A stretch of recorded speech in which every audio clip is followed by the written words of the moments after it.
When I first started with Clickteam products in 1994, I didn't know the best methods and I had to figure them out myself.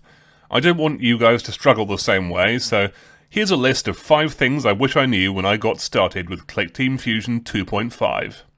Don't use default Clickteam functionality. When I first got my hands on Click and Play in 1994, it came packaged with a number of handy movement types. You could use the platform movement to quickly make your own platformer, and the race car movement was likewise designed to conjure up a quick racing game. Each one had a few sliders to adjust the specifics of the movement, but there wasn't enough flexibility to truly refine your game. These movement types still exist in Clickteam Fusion 2.5. If you're just getting to grips with the software, you're welcome to use them, but you'll soon find that you need to take more control to make a game that's worth playing. Back in the Games Factory era, I eagerly opened Zeb, a cool-looking demo that was the most impressive thing I'd seen made in Clickteam so far. To my surprise, it didn't use the generic click-and-play platform movement. Instead, they'd made their own collision tester to check below Zeb as he falls. I understood then that I'd need to use my own custom movements if I wanted to make something as good as Zeb. The same thing goes for Click and Play's 32-directional movement system. Shooting projectiles can be done simply in 32 directions, but again, this just doesn't have enough precision to really make things work. Super Space Galaxy works in a 360-degree system, and you can even work in fractions of a degree. Anything good is going to need programming and specifics. The promise of Click and Play was that you could just drop a few objects into a frame, set them up, and start playing your game in minutes, and in a way, you could. The catch was that your game would be rather shallow and wouldn't be any different from other games also made in Click and Play. It was a great place to start, but a bad place to finish. Instead, if you want to make great games, you'll have to go through a long, sometimes frustrating period of deciding what to make and programming it piece by piece. When I first started making Super Space Galaxy, I designed a system to control your ship. It has many layers. Keyboard presses, mouse commands, and joypad input all filter into variables that determine the direction your ship is supposed to be going and its thruster speed. This is a lot more complicated than just setting up, say, the race car movement and calling it a day, but it's what gives Super Space Galaxy a unique feel. Even years into the project, I changed things up with the engine warm-up system that lets you rotate the ship without lurching off in one direction. If you want to make an interesting game, you'll need to do something similar. You need to get specific about what kind of features you want to make and program them piece by piece. There's no way of getting around programming in some capacity. Set up useful machines for yourself with fast loops. In previous videos, I've mentioned the idea of simplifying your code into inputs that reliably churn out the proper output. In Clickteam Fusion 2.5, this is normally achieved by fast loops.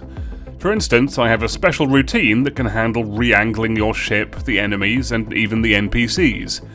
You input the angle your entity is facing, what angle it wants to face, and its rotation speed, and the process reliably outputs the answer you need.